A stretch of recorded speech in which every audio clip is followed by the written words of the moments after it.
Okay, this is exercise 4.3, and it has two pieces to it. The problem is actually here, and this is another piece from the page.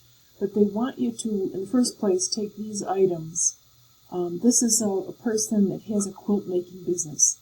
One quilt design costs $500 each. There's a wedding gift, huh? Her cost comes from a variety of sources as shown below. So her cost is, the fabric cost per quilt is $150. The website costs $50 a year. Depreciation on the sewing machine is $200 a year. A machine quilting fee per quilt is $50, and a promotional gift that they give out to their customers is $20. So the first thing we need to do is take these items and show where they would go on a contribution format versus a traditional format. And this actually is kind of not interesting, but a good exercise for your head. So let's say that sales from a contribution format, that would go to, fabric, I'm sorry. The fabric on a contribution format would be a variable cost, right? Okay. The website on a contribution format, typical, huh? Website and a contribution format would be a fixed cost because it's so much per year. Depreciation would be fixed. The quilt fee happens, that's per quilt, so that would be a variable cost.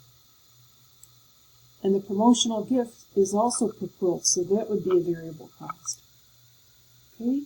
And then the traditional side, the fabric would be cost of goods sold, right? And the website would be a selling, general, and administrative expense. Depreciation would be part of cost of goods sold. And the quilt fee, machine quilt fee per quilt would be part of cost of goods sold. And finally, the promotional gift per item sold would be like a selling expense, so that would be selling, general, administrative expenses. Now, what I wanted you to feel when you did this is how you can see the nature of the cost really gets lost in a traditional setting. Because all of the variable costs are, sometimes they're in SG&A, or they can be in cost of goods sold. And cost of goods sold will include fixed costs too. So you can just see how this information would be much less helpful than a contribution format. Okay? Now the next thing they want you to do is to prepare a contribution margin income statement and then a traditional income statement. So this actually is a bigger pain in the neck than it looks. So I'm going to make this a little bigger. So first we'll have sales. How much do we have for? 12 quilts for $500 each.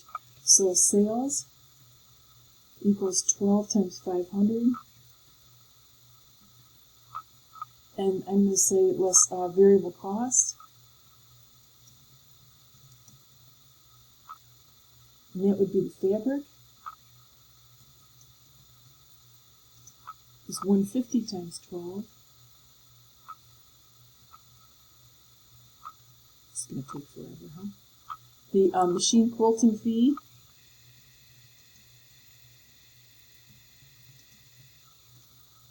is $50. It's $50 per quilt, right? So that's 50 times 12. What did I do wrong here? Negative in there. Okay, quilting fee and the promotional gift. Promotional gift is also the 12 quilts times $50, right? No, $20. Yeah. Okay. So we've got total. And you know what else you can do when you do this? I'm going to take these three and give them a bump. Move them over a little bit so they.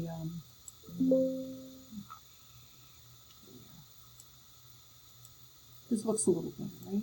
And I'm going to get rid of this because it was a mistake. Okay. should have this.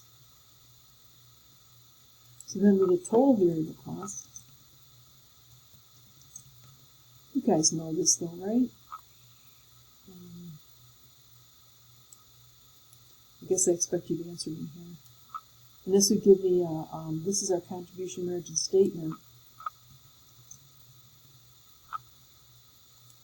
This would be our contribution margin.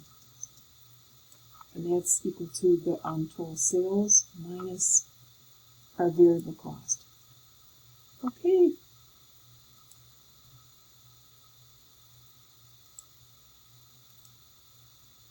Now we've got some fixed costs. We've got the website. Website is $50 for the year, right? Yeah, $50 for the year, and then depreciation. The depreciation for the year is $200. First in my head that was per month. So then now we've got total fixed. Oops. You can live with a couple typos, right? It would just be those two. And operating income.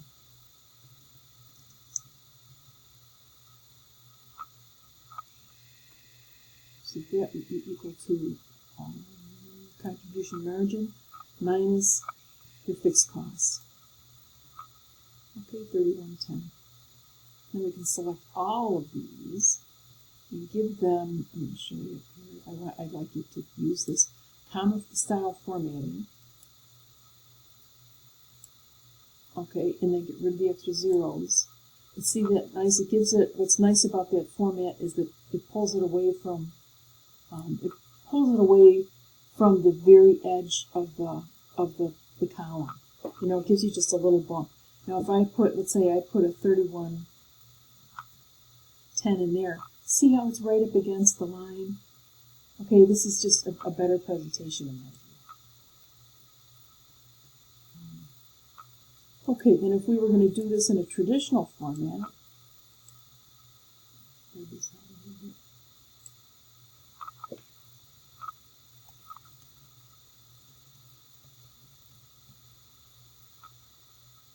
traditional, I've got sales are the same 6,000, right? And then we're going to have less, cost of goods sold, and that would include the fabric, same $1,800. Okay. Depreciation would be here. Doesn't that feel funny now? $200. And the quilting fee. So these are all of your product costs. 600. So this would be cost of goods sold.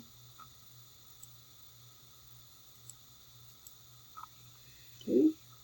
And then less our selling, general, and administrative expenses. Okay. And that would include the website.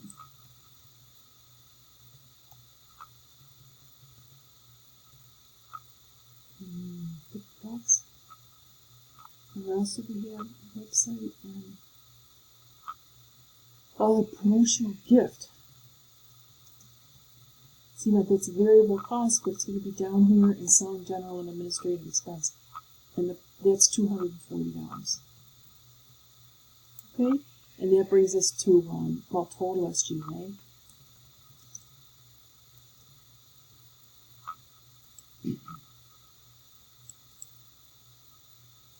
And then operating income. Okay? So that would be the, I didn't do gross margin, I missed. Hold on one second here. I'm going to take these and slide it down. We should have gross margin here. Or it could be called gross profit, you'll see it different ways. So they'd be 600 minus the 2,600 of cost of goods sold. Okay? You're good with this stuff, right? I feel like I'm boring you to death. You probably turned it off already, right? So there's total fixed costs.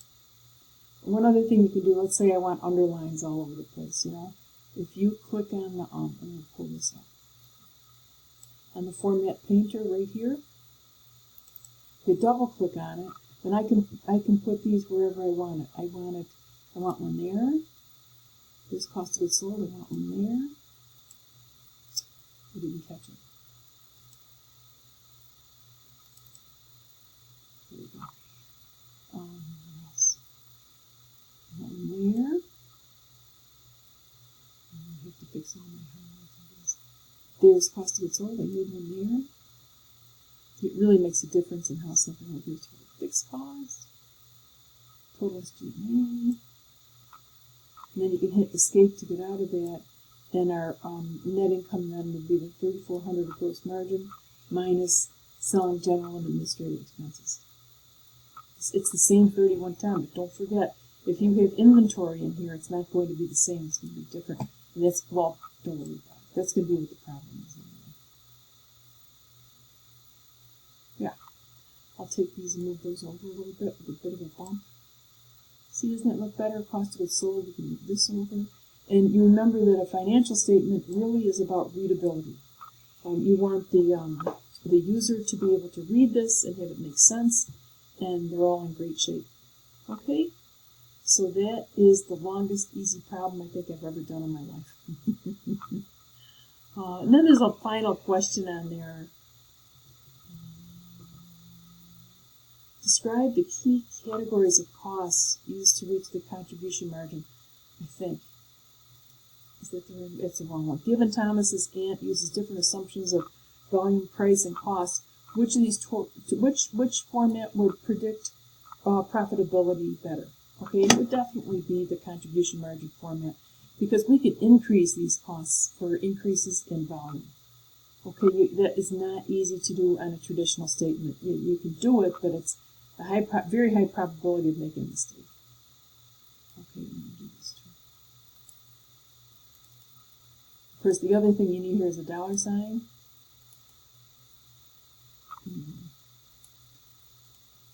Dollar sign at the top and a dollar sign at the bottom.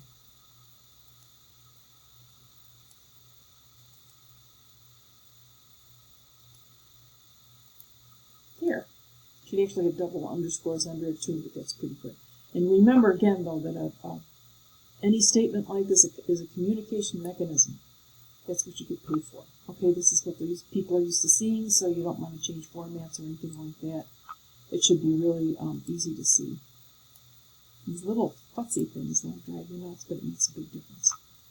Okay,